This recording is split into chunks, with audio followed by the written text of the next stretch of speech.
Climate change is a challenge of managing risks. Risks for people and infrastructure. Risks for ecosystems. Risks for freshwater resources and food production. Steps to build resilient societies can reduce these risks.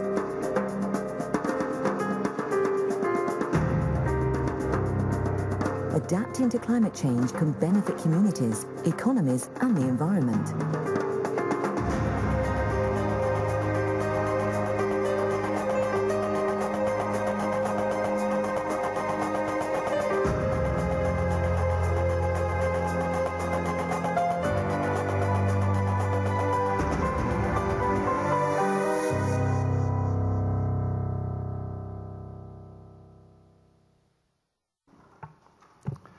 Good morning, ladies and gentlemen. Welcome to this press conference to present the IPCC Working Group 2 report, the report on impacts, adaptation and vulnerability, which is Working Group 2's contribution to the 5th assessment report, which has just been released. So today on the podium, we have the chair of the IPCC, Dr. Rajendra Pachauri, in the middle there. On my left, Michel Jarraud, the Secretary General of the World Meteorological Organization, one of the sponsoring bodies of the IPCC. On his left, Renata Christ, the Secretary of the IPCC. On Dr. Pachauri's left, we have Chris Field, one of the co-chairs of Working Group 2, who will be presenting the report to you in a minute. And on his left, Maggie Apondo, who is one of the coordinating lead authors of that report, and Habiba Gite, who is one of the review editors of that report. And we should have Vicente Barros, but he's been unavoidably detained. We hope he'll join us later. I also have to apologize that we don't have Spanish interpretation this morning as we'd been hoping. So I'm going to hand over now to Dr. Pachauri to say a few opening words. Dr. Pachauri, the floor's yours.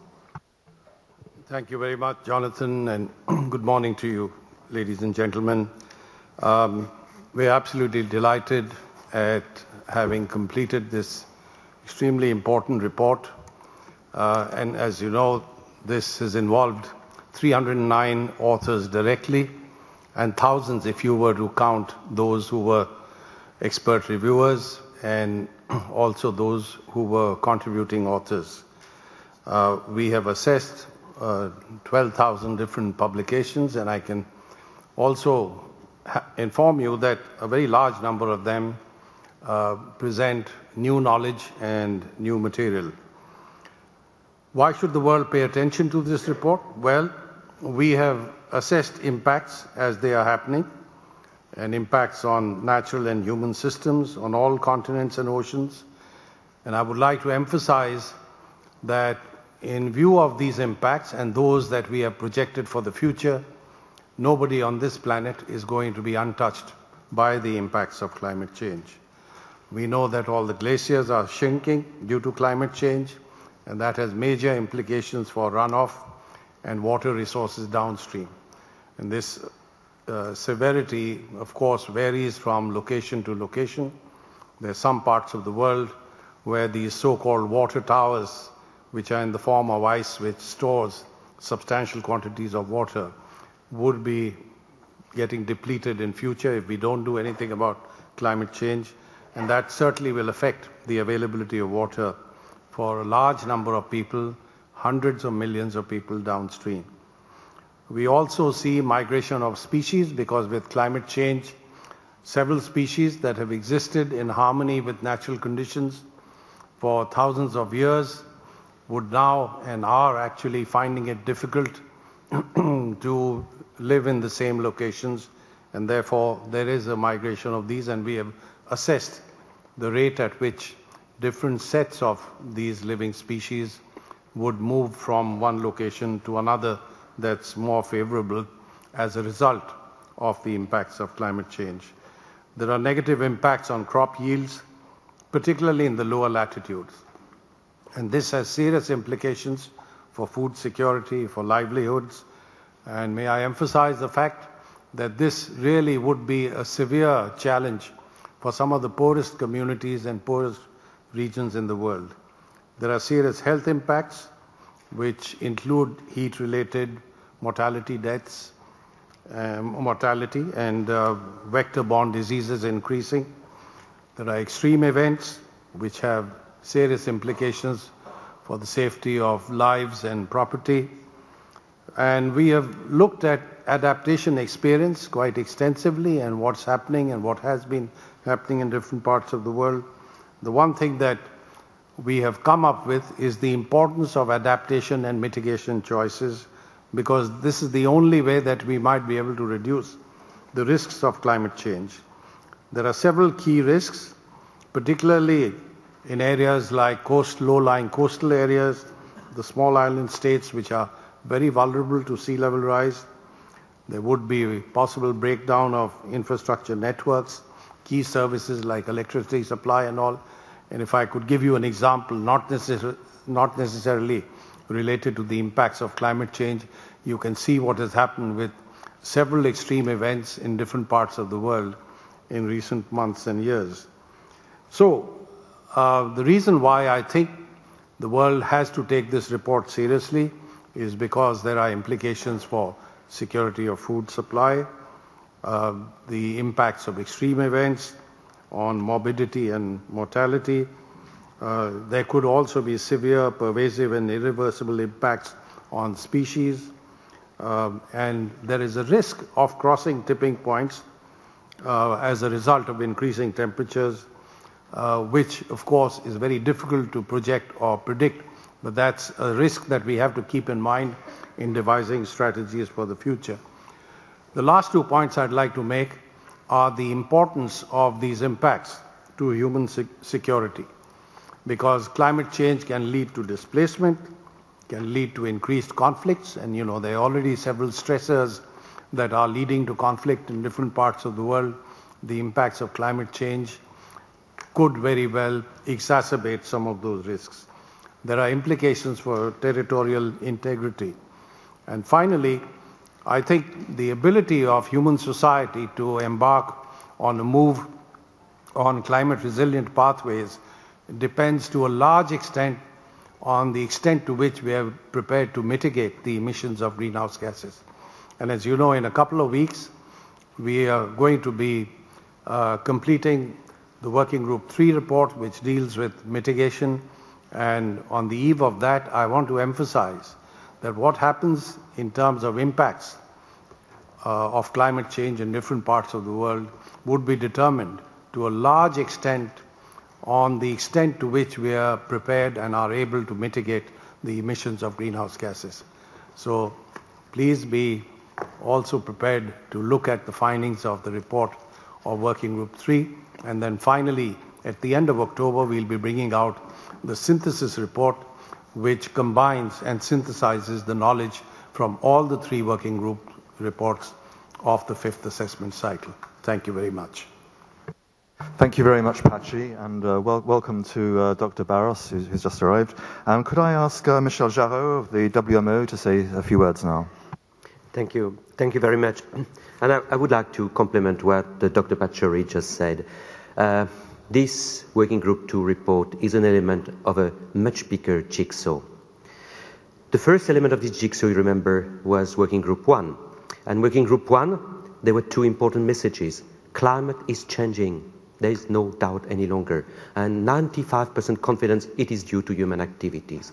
Well, there are many other important messages, but these were some very critical messages. Now, this report is dealing with impact, vulnerability and adaptation. In a sense, it's new in the structure of IPCC to combine this, but I think it's a very good way to address it, because these elements have to be looked at very much in connection with each other. The third element will be what Dr. Pachauri mentioned, the mitigation report in Berlin. So one thing one has to really appreciate is that this is based on a huge scientific work. Actually, if you think about it, this is the biggest scientific assessment in the whole history of scientific disciplines ever. So many scientists have participated to that, and I want to thank them for their contribution. This is really the most solid evidence you can get in any scientific disciplines. There's a huge increase in the amount of information available, which was assessed by this. Although we recognize that even more has to be done to get more studies, more assessments from developing countries. So when we say it's the most solid, it doesn't mean that this is the end of the road. Every time we try to do, and IPCC tries to do better and to provide more solid information. So I hope you realize that now we are at the point where we have so much information, so much evidence, we can no longer plead ignorance. 30 years ago, the previous generation maybe was damaging our atmosphere, the Earth, out of ignorance. Now ignorance is no longer a good excuse. We know. Therefore, we have the information to make decisions and to act upon this information. There may be still a few question marks. This should not be excused not to act. The next 2 years will be absolutely critical. There's a number of major milestones. Let me mention a few. This year, in September, 23rd of September, the Secretary General of the UN, Ban Ki-moon, will convene a climate summit in New York with lots of heads of states, heads of government, very high-level participation. The 3 working group report of the IPCC will be very important element to inform this summit. And there will be also the continuing information to the UNFCCC, the Framework Convention on Climate Change process, with the COP20 this year in Peru, and next year the one where decision will have to be made in Paris in 2015. But there are other meetings where climate change will be a sort of fundamental element of the discussion. The meeting of the small island developing state in September this year. Next year in Japan, the World Conference on Disaster Reduction in Sendai. And the whole discussion about sustainable development. We know we cannot talk about sustainable development if we don't address the climate change issue. So this report indeed provides a lot of evidence on the impacts, on the vulnerability, on sharing experience, on what has been done in adaptation. But adaptation will require information, and that's why the whole United system together, but also many other partners outside of the UN system, have got together to develop what we call a global framework for climate services. What is it? It is to provide decision makers from the head of government to the farmers with the information they need to act upon the finding of this report. So all these things are part of a big ensemble. Let me stop here because otherwise I would talk for too long, and we need to leave time for questions. Thank you. Thank you very much indeed, Michel. Could I ask Maggie Opondo, who's coordinating lead author of the chapter on livelihoods and poverty, to say a few words now? Thank you. Yeah, thank you very much, Jonathan. I'd just like to share my experiences with you as a coordinating lead author for Chapter 13, Livelihoods and Poverty. It has really been a rewarding experience. It gave me a genuine opportunity to serve the scientific community and the world at large. The journey has been long, tiresome, but rewarding. The journey apparently started here in Japan, in Tsukuba, where we, in Working Group 2, had our first lead authors meeting. We kept getting comments from reviewers. For example, in Chapter 13, for our first order draft, we had over 500 comments from 41 reviewers. The second order draft had about 300 comments. I think the IPCC process is giving scientists an opportunity to come out of their ivory towers and begin to do work that is rewarding to the world.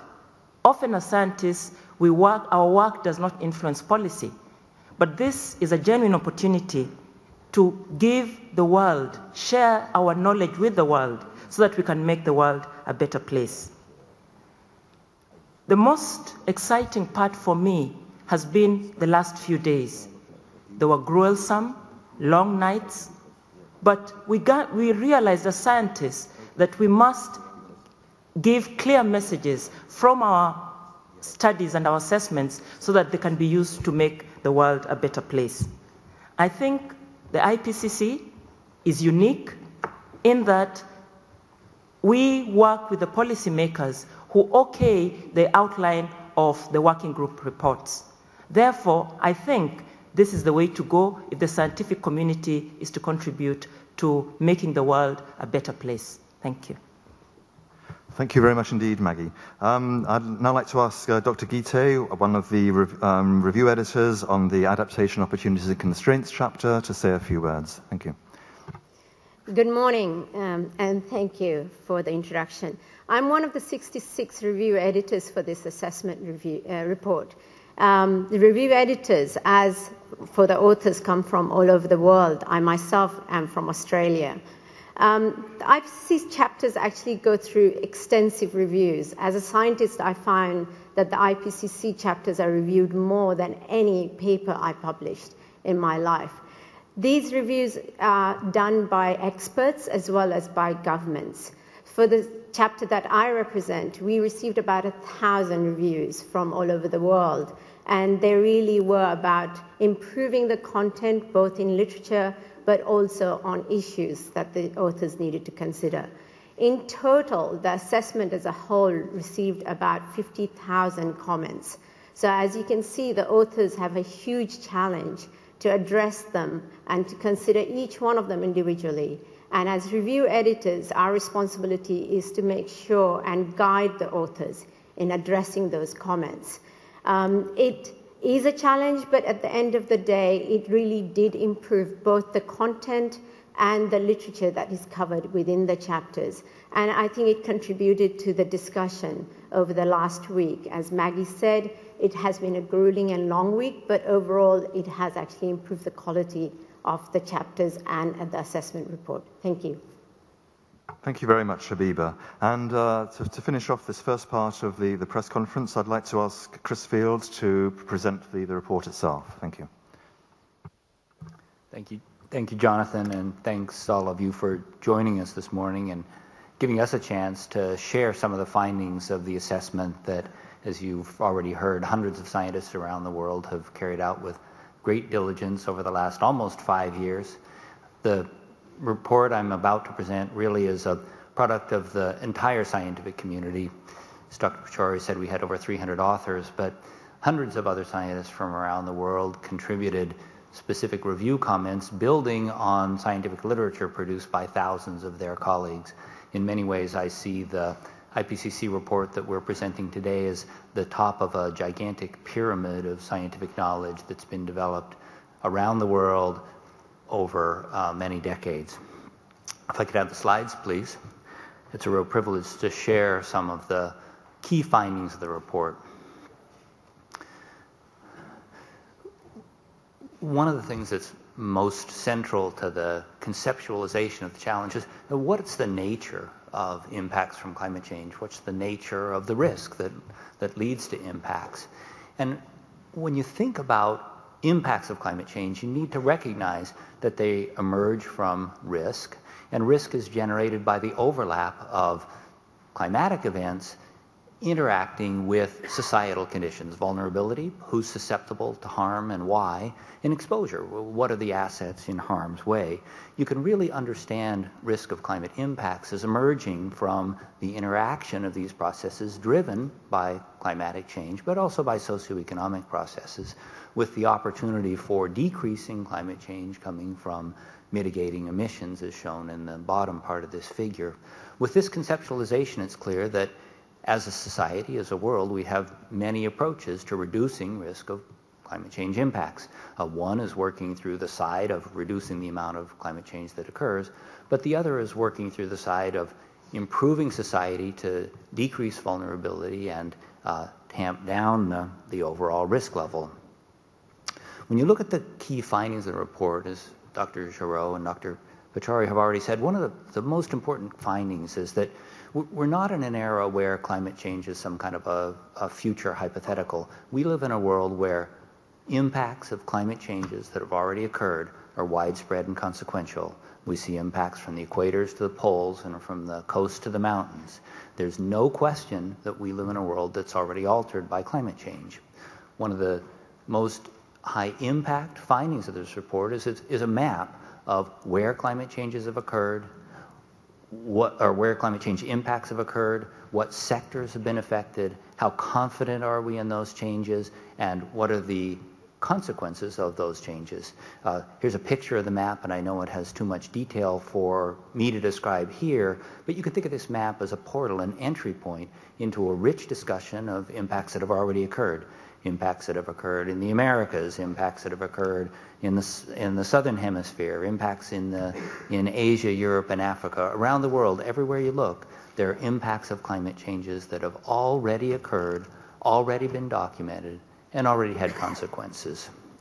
Here's an example. This is in the oceans, a new topic for Working Group 2 to address, but where there have been profound impacts, and looking across a large range of ocean organisms. It's a study pulling together data over 359 different species, and it's a map of the distances that species have moved as a consequence of the ocean warming that's already occurred. And you can see the distances on the left-hand scale are in kilometers per decade, ranging up to over 400 kilometers per decade of movements toward cooler habitats that species have undergone as a consequences of the changes in their environment. Here's another example of changes that have already occurred, and this is the impact of climate change on large area food production, showing yields of wheat, soy, rice, and maize, with the average yield changes in recent decades as a consequence of climate change impacts, shown as percent per decade. And you can see that for wheat and maize, there have already been significant decreases in the rate at which ag yields are able to increase. Climate change has been an anchor holding back progress in increasing ag yields. And though we haven't seen similar changes in rice and soy, we know from future projections that all crops are at risk of future warming. But in the case of observed impacts to date, we're already seeing them profoundly and to a large extent in two of the world's most important food crops, wheat and maize. A striking feature of the report, as Dr. Pachauri has already emphasized, is that there are vulnerable people, societies, and ecosystems around the world. Much of the vulnerability is concentrated among the world's poor, but it's not only there. We see vulnerable ecosystems, people, and societies in the developed world as well. Wealth is not protection from vulnerability, but what you see is exposure and vulnerability unfold in different ways in different societies. The report has a lot of bad news in it, and it shows grave risks, but it also shows that people, societies, and governments are beginning to take steps to tackle those risks. Some of the steps are at the community scale. This is an image of local people planting mangroves to provide coastal protection in Tuvalu. Other kinds of adaptation that are already occurring are much more centered in technology and utilization of advanced engineering. This is a flood barrier in the Netherlands. It's another example of strategies that are already ongoing in order to provide protection, and much of the report is about how we're learning from the steps that are already being taken and how we can use this learning in order to raise ambitions for more successful and more comprehensive adaptation in the future. If there's a central theme to this Working Group 2 report, it's really that climate change is a challenge in managing risks. We know plenty about the climate changes that have already occurred and about the climate changes that are projected to make smart decisions, but we need to start making those decisions in the framework of managing risks, not in the framework of knowing, oh, I expect a particular impact at a particular point in a particular time. We need to be thinking about reducing risks and building more resilient societies. Because one of the key findings in the assessment of future risks is that the more it warms, the greater those risks are. Increasing warming, increasing magnitudes of warming increase the likelihood of severe and pervasive risks around the world, around the world's ecosystems, and across the world's communities. When you think about how to deal with those risks, we know a lot. And what we need to do is transform the realization of the risks into a platform for action. This is a conceptual diagram of the decision-making process that decision makers around the world are already beginning to use in order to comprehensively confront the challenge to build on the information that's provided in the IPCC and similar assessments. Because there's no question that risks of climate change increase with continued high emissions. The challenge is how to deal with that through a comprehensive package that involves finding a smart mix of ways to decrease emissions, as will be explored in the Working Group 3 report, and adaptation, finding the best, most effective, most useful ways to cope with the climate changes that can't be avoided. Here's an example of a way to think about managing risks. The figure on the left-hand side shows historical temperatures and possible future temperatures through the 21st century for a world with continued high emissions, the pink banner, and a world with ambitious investments in mitigation, the blue banner. This is a figure from the Working Group 1 report. But it's positioned here next to a comprehensive analysis of reasons for concern that emerge from the Working Group 2 report. You can think of these reasons for concern as a distillation of all the impact elements, all the risk elements, and all the vulnerabilities into a focus on the kinds of things people care about for the future. What are the risks to global aggregate issues, things like total biodiversity, total economic activity? What are the risks to unique and threatened systems, the one-offs here, the unique species, the unique natural environment? What are the risks of extreme events and catastrophes, or what are the risks of large-scale singular events like the collapse of a continental ice sheet? And one of the things that's really important in the Working Group 2 analysis is a framework for thinking about these big picture issues, these reasons for concern, individually, and not needing to composite them all into a single metric of global risk, recognizing that different stakeholders in different places really do value things differently. And what we've tried to do was provide a framework from which diverse values can be reflected intelligently and comprehensively to empower smart decisions by stakeholders with a wide range of different interests. And it's important to do that because the projections for the future really are grave. Here's an example of projections of future crop yields through the 21st century, and what the pairs of bars for each set of years show the studies projecting increased crop yields and the studies projecting decreased crop yields. Through the century, you can see that the studies projecting increased crop yields, the blue bars, get to be lower and lower and lower, and the studies projecting decreased crop yields, the brown bars, get to be taller and taller and taller, and darker, so that by the end of the century, something like a quarter of the studies are projecting decreased crop yields of greater than 50%. That's the dark brown bar at the bottom of the rightmost bar. The risks to global food security are really profound and a really strong motivation, along with many others in the report, for making smart decisions to ensure that we have a world that can cope effectively with these problems. And that's really the bottom line from the whole report.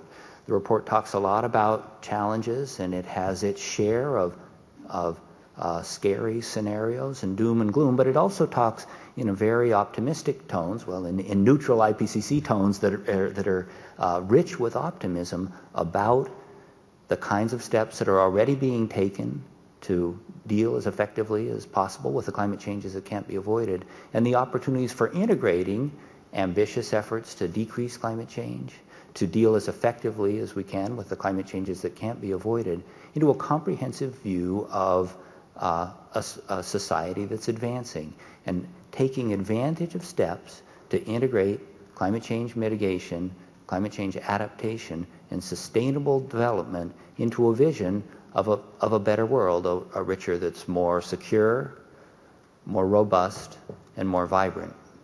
Thanks very much. Thank you very much, Chris. Well, now we have just under an hour left for questions from you. We'll also be taking questions in from outside for people who have been following this press conference on the webcast. So please indicate if you want to raise a question, and if you're asked, please state your name and your media outlet. Seth, please. So there are microphones in the room, so please wait for them to be brought to you. Just coming. Thank you. Seth Borenstein from the Associated Press. I guess maybe for Dr. Barros, who hasn't had a chance to talk, or Dr. Pachauri, I would like you to compare what you're seeing as the observed results now to 7 years ago, the last time Working Group 2 issued a report, and the AR3, however many years ago, more than about a decade and a half. Are the observed results about what you expected, less, more, and what does it mean? Because it looks like they are far more than you had predicted. And what does this tell us about your forecasts, and what does it tell us about the future? Are you overly optimistic and keep being shown things are worse than you think they'll be? Well, as I said, there's substantially more knowledge and literature that's been taken into account in this report than was possible in the fourth assessment report. As an example, let me mention the projections that you've just seen presented by Dr. Chris Field on changes in agricultural yields. Now, when we did the fourth assessment report, we didn't have quite as much material available on these projections. But what you see today is profound. You know, we're living in a world where population is increasing very rapidly. And who knows at what level it will stabilize, 9 billion, 10 billion. And at the same time, we are facing the specter of reduced yields in some of the key crops that feed humanity. So, you know, this is just an example of the kind of new knowledge and new evidence that we're able to provide.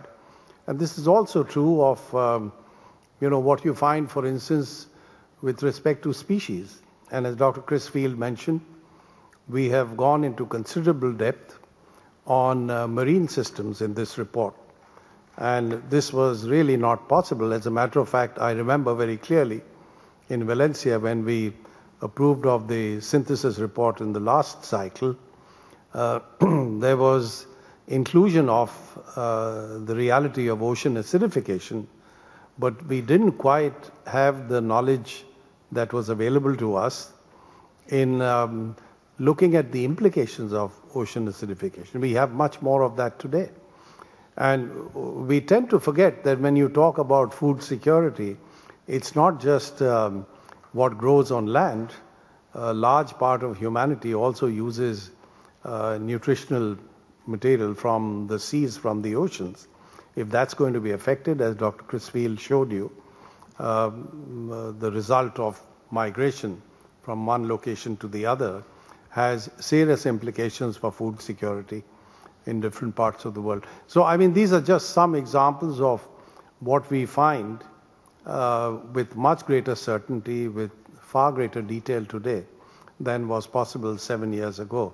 And that's why I said that there is a reason for the world not really neglecting the findings of this report, because they are profound. And let me repeat once again, we have said very categorically in this report the implications for human security. We have reasons to believe that if the world doesn't do anything about mitigating the emissions of greenhouse gases, and the extent of climate change continues to increase, then the very social stability of human systems could be at stake. Michelle, would you like to say something? Yes. Maybe Let me complement Sorry. the answer of Dr. Pachauri. In this summary for policymakers, which was approved yesterday, there is more than 120 examples of impacts of climate change, with impacts that can be attributed to climate change all over the 6 continents. Thank you. Yeah, maybe I could complement your question from 2 perspectives, because one of the part of your question was about the evolution from assessment 3, 4, 5, and Dr. Pachauri gave a lot of things on how much more detail you have. But let me concentrate on 2 things. One is sea level rise, because if we compare, sea level rise is actually occurring on the high side of what we were anticipating in the 3rd and the 4th assessment report. And it's not uniform. And we saw already some of the dramatic impact of that in the recent typhoon Haiyan in the Philippines, where, by the way, the sea level has been rising even faster than the global average by about 1.2 centimeters per year near where the cyclone happened. The other thing where there's significant better understanding on the vulnerability as well is on the fact, and this is in the report, there are many examples on the attribution. You see in the third assessment report, the typical answer scientists would give you if you say, is it due to climate change? The typical answer was, no, we cannot say that. However, what we see is consistent with what we expect, which is a correct answer, by the way. But now, on a few occasions, we have gone one step further. Some events can indeed, we can say, they would have been very unlikely, or in some cases impossible to occur without climate change. And although it's a little bit outside of the scope of the second working group report, because it's very recent, the recent heat wave and drought in Australia falls into this category. Thank you. Thank you. Habiba? Thank you. I was the coordinating lead author for the third assessment report on the ecosystem services when we started this evolution that was referred to by others. And we really were showing some observed changes in natural systems, I would say. If you look at it in the fifth assessment report, there are two different aspects. One is that you have some of the socioeconomic sectors being picked up, health, food systems, and livelihoods. But also now it's attributable to the changing climate. So that's actually a huge jump from the third assessment report. Thank you. Gentleman there in the second row.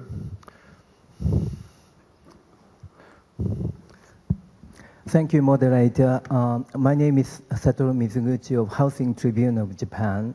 As Chris explained, there are some optimistic tone in the new report. The reason it seems to me that you raised at least three new concepts. One is solution space as a core concept, and the second is the focus on risk and iterative risk management, and the third is the integration of adaptation, mitigation, and sustainable development. Would you give us a concrete example of these three concepts applied in the community levels or municipality levels, especially at the coastal areas? Thanks. Thank you for the question. And let me just say this sense of optimism is, I think, best characterized as guarded optimism. It's not to say that the risks aren't serious, but it's to say that we have a deep pool of options, we have a deep pool of experience, and I think a deep pool of creativity and innovation that could be applied to comprehensive and effective solutions. This idea that there is a solution space is really important. If climate change is totally unmanageable, what are we going to do? What I think we've been asked to do in the IPCC is analyze from a scientific perspective, what are the things that can be done? What's the map of the space of possible solutions? And what you see in the report is a big emphasis on how adaptation, vulnerability reduction, building resilience can be key parts of this opportunity space. And I think that the adaptation examples, even the two that I showed in the slideshow, are really good examples of unpacking the opportunity space. There are examples all the way from community level investments, protecting coastal habitats, improving coordination and communication among different parts of the community, up to very high level technology solutions with satellite monitoring for severe weather and improved technology for coastal protection, communication, transportation. The second question was about iterative risk management, and how can iterative risk management be key to making smart decisions about coping with climate change.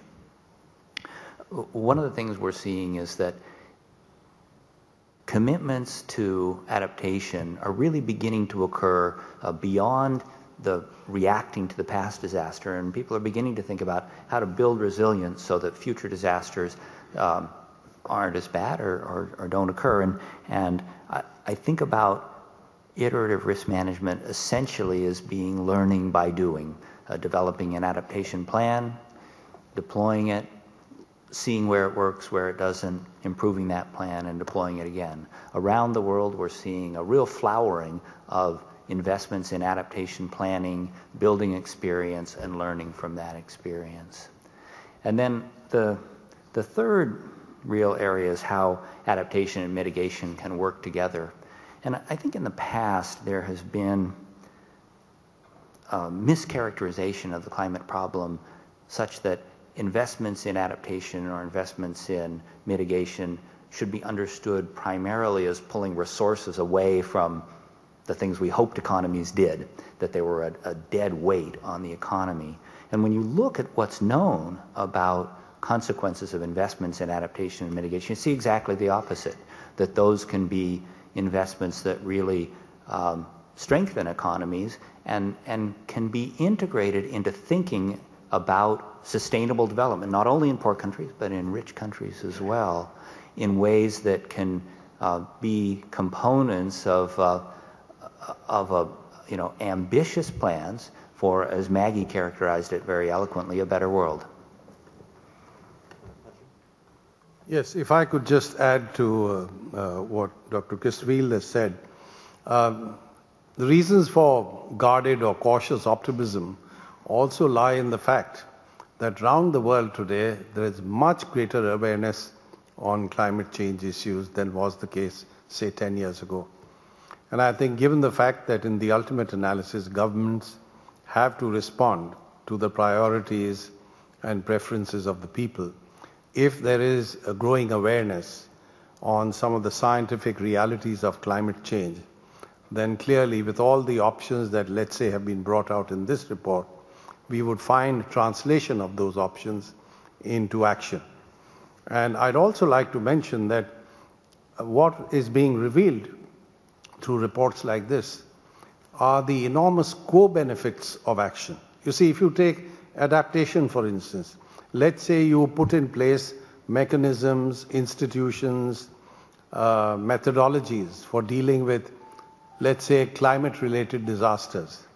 Those very institutions that you create can also be extremely helpful in dealing with non-climate related disasters. So you don't have to duplicate them. I would count that as a major co-benefit. And in the case of mitigation, which I'm sure we'll discuss in 2 weeks from now, there are a huge number of co-benefits. And therefore, I would say that all of this will become apparent, and I trust human society would give us justification for the optimism that Dr. Christfield has articulated. Thank you, Patchy. I'd like to take a question from outside the room now. This is from Peter Spotts of the Christian Science Monitor in the United States, and it would be for Chris.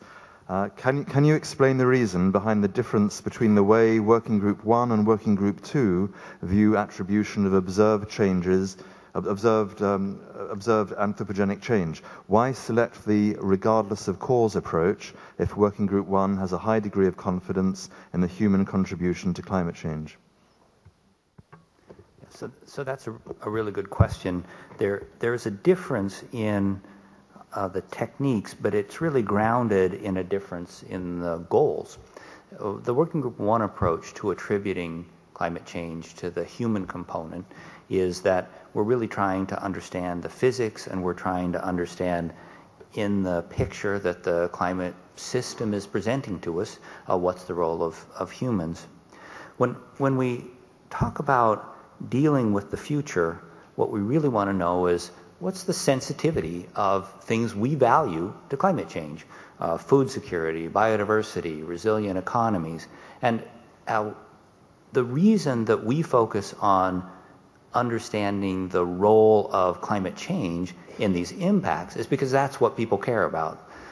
The goal, I think, of having this balanced approach where Working Group 2 tries to understand the response of the systems, of the human, physical, natural, biological system to climate change, is that when that builds on the understanding of the role of humans in the climate change that has occurred and is occurring, that lets you have a comprehensive package. If we tried to do both steps of the attribution problem in Working Group 2, we couldn't have that seamless handoff, and it would be very difficult to not have a disjunction. the way I think about it is that you want to know the role of humans in the climate system, you want to know the role of climate in the impacts, and together those give you the comprehensive picture of the role of humans in altering the future. Thank you, Chris. Do we have another question from the room, please? Suzanne. Hi, thank you all for being here. I wanted to focus in on one of the points or sort of two twin points of the report, and that is this sort of inequality of impacts, and how these are impacts that are going to hit poor people in poor countries, are going to hit the poor and disadvantaged and discriminated here, and the combination of that with food shortages. How can you be a little more specific about what you expect to see in terms of human conflicts and things down the road?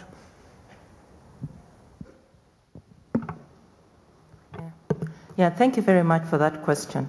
What we're seeing from our Chapter 13, Livelihoods and Poverty, is that poverty is going to intensify the impacts of climate change, meaning that climate change acts as a multiple stressor. What do I mean by this? You find that in livelihoods, for example, people are already marginalized. If you take Africa, for example, the face of poverty often means multiple deprivation.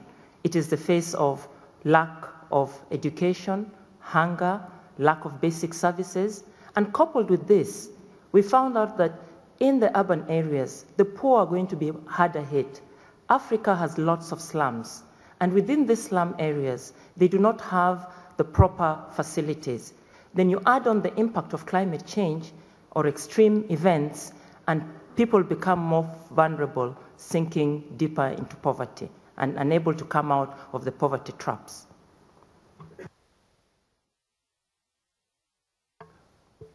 That I thought was an excellent answer, but let me just add one more factor. You see, a large part of the developing world lives in rural areas, and they are connected in some way or the other with agriculture. Now, with growing scarcity of water, for instance, and decreasing yields with agricultural crops, you would find a number of farmers who are largely dependent on rain-fed agriculture and produce just about enough food to take care of their own needs will be severely disadvantaged. So I think that certainly will lead to conflict, because where would these people go? You would have climate refugees, and this would be multiplied even further by those in low-lying coastal areas and in the small island states. Because if they are threatened in their very existence, there would clearly be a large number of environmental or climate refugees. And therefore, all of this has the potential for exacerbation of those factors that are leading to conflict even today. Thank you. Could we have another question from the room, please? Gentleman at the end of the second row, please.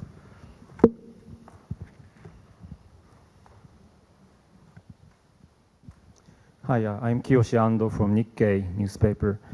I understand that you have more data and materials to show that the impact is even more serious than when you published the last report.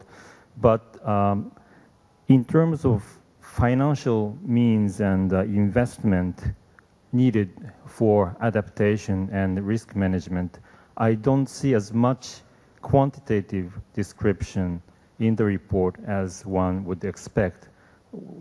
But I think that is much needed for future negotiations. Are you trying to kind of prevent yourself from going in too much into such issues, or is it just a matter of difficulty? So in the IPCC, our mandate is to provide a comprehensive assessment of what's known and what's not known in the scientific literature on the key issues that we address. There's no question that being able to come up with comprehensive, useful analyses of the requirements for effective adaptation, including financial requirements, really important. But what we found when we looked through the available studies is that there really isn't enough information for numbers to be useful. There are a few studies out there that present numbers for the costs of adaptation But we feel really strongly that our job isn't to pluck a unsubstantiated number from the scientific literature, but really provide a careful assessment of what's the information that's really evaluated, that stood the test of time, and as enough resolution to be useful in the policy process. What we concluded in this report is that the specific numbers which are presented and analyzed in detail in the background chapters really haven't reached the level of resolution that they contribute in a meaningful way to discussions about policy. We have a great need for those and a great need for improving the numbers in the future, but what we need to recognize is there are serious challenges for adaptation, serious requirements for financial commitments, but there's an equally serious need to continue to do the evaluations to figure out what those financial requirements are. Thank you. Another question from the room, please.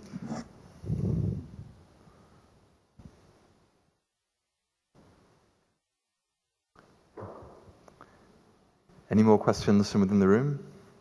I should just say the report must be perfect if no one has any questions about it. Oh yes, at the back, John, please. Thank you, John Parker of The Economist. Let me just ask a follow-up question to that one on the costs of adaptation. I know you just said that all the numbers are fairly bogus anyway, but most of them are of the order of 1 or 2% of GDP. And your estimate for the global cost of the impacts of climate change are, page 20, between 0.2 and 2% of GDP. So in other words, on your own showing, we're spending about the same amount on adaptation to prevent costs at sort of 1 for 1. Is your report showing that we don't really get any net benefits from spending money on adaptation? That's a great question. And what we would like to be able to say in a really comprehensive way, what are the damages that accrue from unmitigated climate change if we just do continued high emissions? What are the damages that accrue if we mitigate ambitiously? What are the residual damages? And the difference between those you might think of as the avoided damages. And you could think about those avoided damages in a number of different ways. The reason I showed the reasons for concern is that it characterizes some of the ways you might think about it. Global aggregate impacts is one. Risk to rare and endangered systems is another. Unique singular events is another. These distributional effects that we talked about are others. And so the idea of the global aggregate number is not irrelevant, but it's certainly not the only way you want to think about it. But the important key to the numbers is that the number we present for the global aggregate economic impact is more or less the sort of linear, deterministic approach to the impacts that might hit the economy at a warming of around 2 degrees, kind of the warming level you might get with ambitious mitigation. That's the residual impacts, and those are the ones we have to adapt to anyhow. The number that you would like to have, what would be the impact of the global economy at warming level without mitigation, with continued high emissions, we don't present because we think that it's sort of beyond the capability of the linear traditional economic approaches to describe that. And so therefore the way we present the issue of avoided impacts, the difference between the unmitigated and the residual, is in terms of reducing the risks, especially to these 5 key reasons for concern, of which the global aggregate damage is an important one, but it's not necessarily the most important. The distribution of impacts, the threats to rare and endangered systems, the risks of unique large-scale issues like the collapse of a global ice sheet, and the distributional are all equally important. And we certainly wouldn't want anyone to come away from this report thinking that it's appropriate to do a simple, traditional cost-benefit analysis comparing unmitigated impacts with costs of adaptation. That should be a part of it, but it's important to recognize that the numbers we present are not that. They're the numbers that are much closer to thinking about residual impacts. Those are the impacts that we have to deal with regardless of how effective we are with mitigation. Patri. Yeah, let me just add to that. I think quite apart from the economic costs, which can be and have been estimated through conventional means, we mustn't forget the fact that there's a large amount of impacts which you really cannot monetize easily. And in fact, in our special report on extreme events and disasters, we said specifically that loss estimates are lower bound estimates because many impacts such as loss of human lives, cultural heritage, and ecosystem services are difficult to value and monetize. And there's also a large undocumented economy in several parts of the world. Now that gets disrupted with the impacts of climate change, but it doesn't feature, I mean that loss doesn't feature anywhere in any of our formal systems that measure economic output. And let me also say that I expect this report will generate a large number of adaptation measures all over the world. And I think these will have to be estimated on a very location-specific basis. To carry out one particular action, let's say in North America, may cost something very different from what you have in sub-Saharan Africa. So my expectation is that in the next few years, you will get much more accurate costs, particularly of adaptation measures, on a localized and region-specific basis than we have today. But let me emphasize once again that these economic costs do not capture all the impacts of climate change, which to a large extent in several parts of the world go far beyond what economics can tell us. Thank you, Patri. A reminder, if you're following this webcast or if you're following this press conference through the webcast, that you can send in questions to ipcc-questions@wmo.int. And in the meantime, if there are any other questions from in the room, we'd be happy to take them. At the back there, you raise your hand, sir. I'm Martin Fritz, freelance from Germany. There's an old allegation against the this whole panel on climate change that it is alarmist, and there was a Dutch professor, Mr. Toll, who pulled out from the report because he said the report is going to be alarmist. And you were speaking about the struggling at night over the exact wording of the sentences and the report.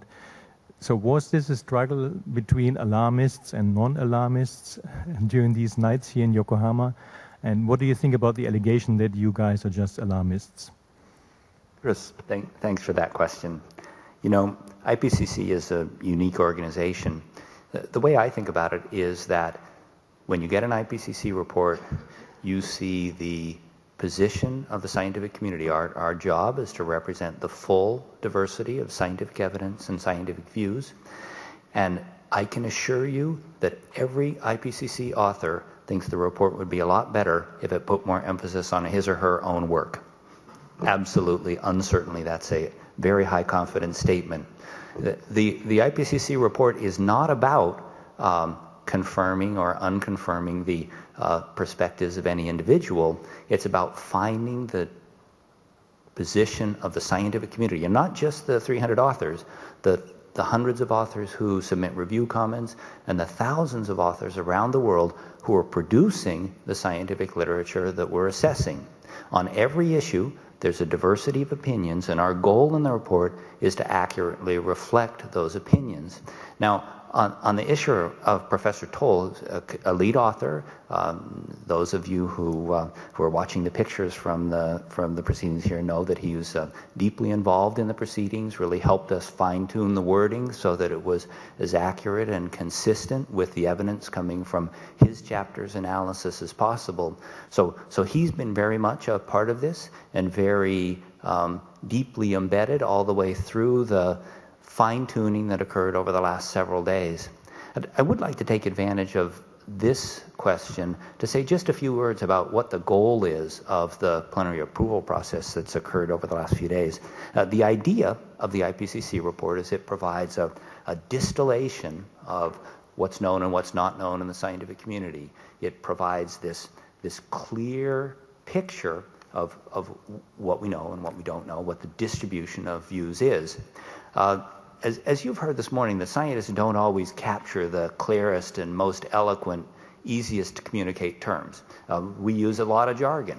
And our job in preparing this summary for policymakers is to provide language that really speaks to policymakers, that gets the issues right, that leaves minimal openings for misinterpretations and uncertainty, but still speaks to people who don't necessarily have abundant scientific technical knowledge or use the same jargon. So basically what we've tried to do over the last several days is figure out how to fine-tune the language, how to make things as clear and concise as possible, and make sure that we weren't saying things that could be confusing or open to misinterpretation.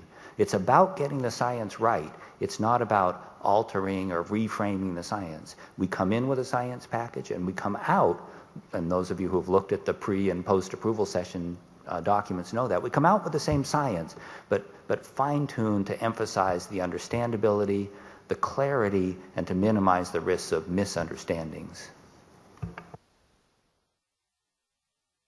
Well, I just want to add 2 sentences. I've been associated with the IPCC over the last 4 assessments. I was a lead author in working groups 2 and 3 in the second assessment report. Then I was vice chair of the IPCC during the third assessment report, and for the 4th and 5th I've been chairman of this organization.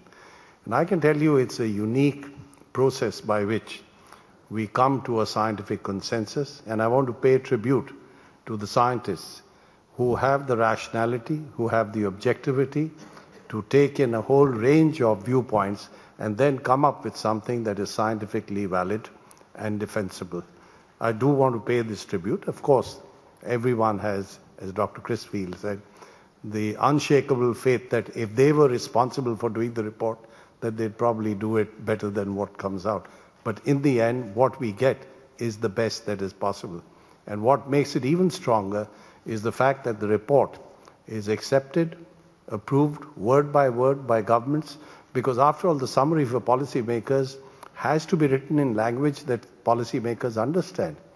And therefore, it's wonderful that the scientists are willing to listen to the governments and frame their findings in language that makes sense to the policymaker. So this, may I say, is the strength of the IPCC process. Thank you. Thank you. Seth, please. Seth Bornstein from AP again. Just for Chris and Dr. Pachauri, going back to food, and you showed about yields. I guess what I want to put that in context, don't we generally see with modern agriculture, the green revolution's been going on, an increase in yield every year? I think it's like 1% a year.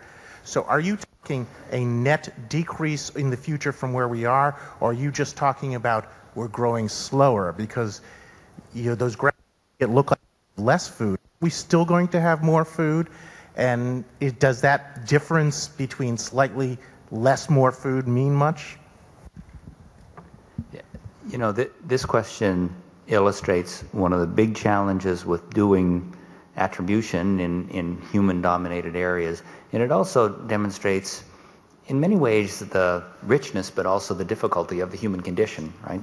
Lots of things are changing. We expect a world in 2050 with a global economy that's 2 to 4 times bigger than the current one. And does that mean, that if we spend 1 to 2% of GDP on mitigation, that we would just reach that wealth level in 2050 a year or 2 later? I mean, how do you think about all these issues with a moving baseline? And a lot of the motivation for this risk-based perspective is that you can think about providing protection for the less likely but higher consequence outcomes. What if we're not exactly right with those food projections and they come out with even bigger impacts than we've been talking about? Well, how should we think about climate policy, climate responses as building insurance, sort of the airbags on the Earth system?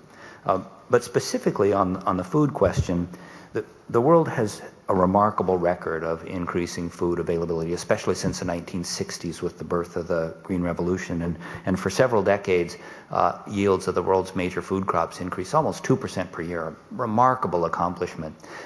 Those yield increases have slowed recently for many of the major crops, even with continued investments in management and technology and genetics and all the stuff that's made agriculture such a big success story. That rate of increase has dropped to something like more than 1% or around 1% per year for most of the crops. In fact, it's stabilized for a couple of them. And our finding is that part of that yield, the slowing of the rate of growth, is a reflection of the climate change impacts. And the expectation is that moving forward, this anchor pulling back on the opportunities for increasing yields with continued advancements in genetics and technology has the potential to get even bigger. So in the studies I showed, there were a combination that had different viewpoints on what the possibilities were for continued improvements going forward. At the same time, they were acknowledging the full range of processes that had the tendency to bring yields back. So we know nobody knows what's going to happen exactly in the future. And when we analyze these climate impacts, what we're really trying to figure out is against whatever the moving baselines are of developments in the economy and technology and research, how are the issues with climate change altering the trajectory? So you should think of those food results as saying there's the increasing prospects for a large negative impact on what the yields would have been in the absence of climate change. And as I showed, something like 25% of the studies are showing that by the end of the century, those impacts could be more than 50% of what yields would have been in the absence of climate change. Let me just add to that. I think the point that Chris has made about increase in yields having slowed down, it's actually now becoming evident in some parts of the world that the so-called Green Revolution has probably reached close to a plateau. But the other point I'd like to make is that there's a large number of farmers who are totally dependent on rain-fed agriculture, are working on fragmenting areas of land. And therefore, for them, there's no such thing as the Green Revolution. And as it happens in terms of research and development, very little has been done to come up with methodologies by which, under those conditions, you can increase yields of agricultural crops. To give you an example, I come from India. There are about 800 million people who are living in rural areas, and a large percentage of the people engaged in agriculture, which is true of all of rural India, are totally dependent on rain-fed agriculture. The Green Revolution has not touched them at all, and it's unlikely that given the social and economic conditions surrounding their activities, that they would ever be beneficiaries of the Green Revolution. And they're the ones who are going to be worst hit with the impacts of climate change. This is true of sub-Saharan Africa, this is true of several parts of Latin America, and so on. So I think we have to look at the totality of the picture, and therefore I think these are the sections of society which are really going to suffer the worst impacts of lack of security of food supply. John? Thank you. Well, actually, I was about to give the same example, Dr. Pachauri, so you make my answer easy. But in addition, I think we should not focus only on the average. You see, when you talk about climate change, it's also the extremes. When you talk about food productivity, yes, the food productivity has increased, but to some extent at the expense of vulnerability. In other words, much of this increased yield is with crops which are more sensitive to extremes. And if some extreme event affects one of the big producer countries of the planet, it translates not only into a local problem, but into a global problem, because it affects immediately the price worldwide. And it has been part of the previous food crisis, and we know all the ingredients are there for a new food crisis to come, because you just need a few extreme climate events affecting big producers on the planet, and the ingredients are there. The second point I wanted to make on that is that Even if you get away from rain-fed agriculture by using more irrigation, the key word is sustainability. Whatever we do, we have to look at it in a long-term perspective, because underground water is not always recharged at the rate which is necessary for sustainability. And you know of example in your country, Dr. Pachauri, where, and many other countries of the planet, where underground water is exploited at a rate which is not sustainable. And this is where the IPCC reporting process comes into the picture once again. Not only Working Group 1 and Working Group 2 is to say, okay, we make decisions now, can we make them in a sustainable fashion by looking at the benefit not only for the next 2 years, 5 years, but also looking at the at our children and grandchildren. Thank you. Thank you. I have a question from outside the room from Stephanie Ogburn of ClimateWire. Could you give a more specific idea of some of the unsurmountable limits that societies may encounter if mitigation measures are not taken and we remain on the high emission scenario, and a time frame of when we might start to see some of those limits? Sure. One of the things that's important for people to understand is that the scientific understanding of what a world with continued high emissions look like is far from complete. We certainly have techniques for evaluating some aspects, but those techniques are really pretty preliminary. You know, the world has been through some large climate changes in the past, and we have records from fossils and other kinds of samples. We have some modeling approaches, but we're talking about a world with foresee warming that looks very, very different from the current one. And so what are some of the things we can say? The projections for crop yields are that there's the possibility of very large impacts, with big producing regions not being appropriate for continued investment in agriculture. And as Dr. Giraud says, you know, the issue with extremes is often not whether you get one or two extremes that produces a shock in the global price system. It's whether the extremes occur so frequently that it's not worth doing agriculture in an area. And I think that most of the analyses of large-scale shifts in where we might be growing crops have to do more with the frequency of conditions that push areas down below continued, let's say, sustainable or profitable operations. A second really big area of concern in these large-scale impacts is losses to biodiversity. One of the areas where the reporting in the AR5 is different than in the AR4 is the fraction of species at risk of extinction from climate change. The AR4 provided some very preliminary numbers indicating that something like 30% of species might be at risk of extinction from a modest amount of climate change. And the wording has shifted in the AR5 to indicate a very large fraction of species, we don't know what it is, but a very large fraction likely to be at risk of extinction from the combination of climate change interacting with all the other stressors that are impacting the Earth system, such that many scientists have argued we may already be either on the threshold or over the threshold of a sixth mass extinction in Earth's history.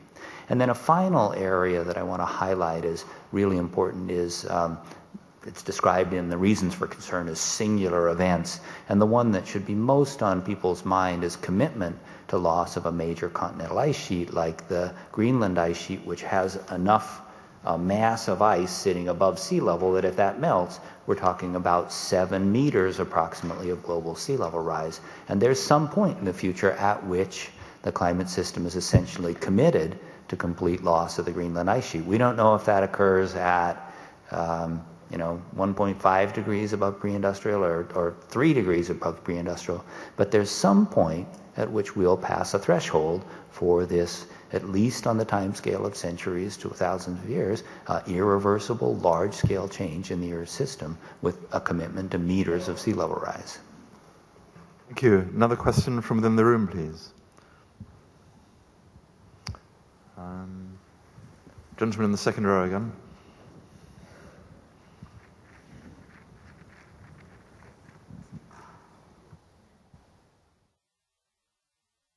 Thank you, Jonathan. Thank you, Jonathan. Again, Mizuguchi. Page 9 of SPM, said that in Europe, adaptation policy has been developed across all levels of government. My question is why only Europe were able to develop the adaptation policy across all levels of government. Is there any inter-regional scheme or policy framework? Thanks. Yeah, that list you're reading from is really a list of examples of adaptation investments that are already beginning to occur. Think of it as a flowering of investments in adaptation in different locations. And one of the really great things about this report is that there's a big chapter on each of the world's regions. That list is really intended as a list of examples to show what kinds of things are occurring, kind of where we are in the world's thinking about the way to approach adaptation and the potential benefits of it. It's not intended to be comprehensive, and it's not intended to say that some of the things that are happening in one region really haven't in others. It's really to get people thinking about what's possible and what can be done. Is there any experience and idea sharing scheme across Europe? One of the really key themes that comes out in the analysis of adaptation is that opportunities for learning and information sharing are incredibly important. The adaptation experience tends to be spatially distributed and isolated and not very well evaluated. One of the things that I know the authors of our adaptation chapters found to be frustrating is that there are all these descriptions of things that are happening with adaptation, but it's really hard to do controlled scientific studies because you don't have one population that did the adaptation and then a control population that didn't do it. And so finding ways to learn from experience with adaptation that lets us do it better the next time is a real challenge, and there's a lot of creative thinking going on now about using sophisticated analytical approaches that we use in other parts of the Earth system to get a better understanding of what the counterfactual is, what would have happened in the absence of the adaptation, to enhance the learning and to enhance the information sharing. Thank you. The webcast is going to end in just over 5 minutes, so we've got time for one, maybe two questions. Any? John Parker at the back there, please. I just wondered how you dealt with the issue of the pause, the so-called temperature pause. I mean, did you say, that, well, the climate impacts might not be so great because we've seen, much smaller rise in temperatures in the past 15 years? Or did you say, well, by 2050, the pause might be over? I mean, how did you address that? How did you think about the issue of the pause? Well, I think that the first thing that's important to recognize is that from the Earth system perspective, we haven't seen anything like a pause. What we've seen is that the Earth has continued to warm at a rapid rate, but over the last few years, for reasons that are only partially understood, more of that warming has been showing up in the ocean and a lower fraction has been showing up in the atmosphere.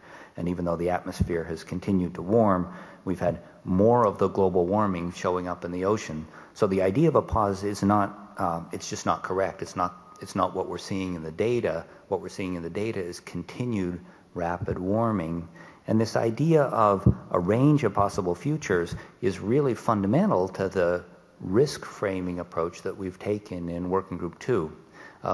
We have never in the IPCC said that we can predict with 100% certainty what the temperature is going to be in 2050. There's always been a range. When you look at impacts, there's an even broader range because we're looking at the dynamic interaction between rapidly changing human systems and rapidly changing natural systems. And so the way we think about the interaction between variability in the climate system, which is reflected in this increase in the fraction of the heating that's going into the oceans, is that that's part of the information you need in order to make smart decisions in the context of the framing for risk. In the big picture, the uncertainty about the responses of the physical system are small, very small, relative to the uncertainty in what's going to happen in the human systems with population growth, changes in the world economy, changes in where people live, and all those need to be fit together into this comprehensive picture of how to deal effectively with the future. Thank you. Michelle. Yeah, I would like to come back to this pause because I think it's very misleading. There is no pause. 13 out of the 14 warmest years ever recorded have occurred since the beginning of this century. What we call now a cold year, the coldest year since year 2001, which is actually 2011. The coldest year in this period is actually warmer than any year before 1998. So I have really difficulties to accept that we can talk about a pause. The thing which was expressed by Chris Phil, it is certainly true that the rate of increase, not the pause, the rate of increase is somewhat less than it was in the previous things, because indeed we have got a number of a significant fraction of the additional heat which is stored in the ocean. By the way, it's more than 90% which is stored in the ocean. Since 98, you have to keep in mind that whenever people talk about the pause, they always use 98 as the starting point. This is not science. This is selecting very specifically the starting point, which was the warmest, the strongest El Niño of the last century. This is not what scientists do.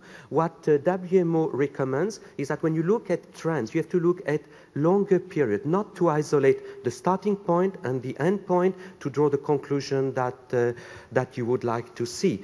So 98 was warmer because it was the strongest El Niño of the last century, and during an El Niño, we tend to have more heat transferred from the ocean into the atmosphere. Now, it happens that since 98, there were no strong El Niño. There were a number of La Niña, which also contributed to that. There was a number of interaction between the ocean and the atmosphere, which contributed to that. As Dr. Field said, there's a number of factors, and this is part of the natural variability, which itself is superimposed on the trend. So you have to look at the trend and the variability. And of course, if you look at short period, you can end up by drawing the wrong conclusions. So no, there is no pause, and the global Earth system, including the atmosphere, the ocean, and the land surface, continues to warm. Thank you very much. We've just got a couple of minutes left. Does anybody on the podium want to say anything before we finish? Yeah, Chris. I'd just like to close by saying that from the perspective of the hundreds of authors that contributed to this report and the thousands of scientists around the world whose work it's based on, what they really hope is that this work can be a start of a really sustained conversation about the way that climate change impacts future possibilities. There are lots of organizations that provide information about climate. I think those organizations are mostly bells. They're trying to ring as loud and as clear with some kind of a specific message. That's not what the IPCC is. The IPCC is a bell tower. It's trying to allow the world to climb up to a high point so that it can see as far and as clearly into the future, and to let people make smart decisions for their own purposes to use science to build a better world. Thanks very much. Yeah, I'd just like to add to that by saying that one important conclusion that we can draw from the contents of this report is the fact that yes, we know much more about impacts, we know much more about vulnerability and how to adapt. We also have projections of the future on the basis of which we understand the limitations that there are for adaptation. And therefore, the one message that comes out very clearly is that the world has to adapt and the world has to mitigate. And the sooner we do that, the less the chances of some of the worst impacts of climate change being faced in different parts of the world. So therefore, I would say the Working Group 3 report, which comes out in a couple of weeks, will complete the picture and hopefully give us a very clear roadmap on how the world must adapt and mitigate in dealing with the challenge of climate change. Thank you. Thank you very much, and that ends this Working Group 2 press conference. Thank you.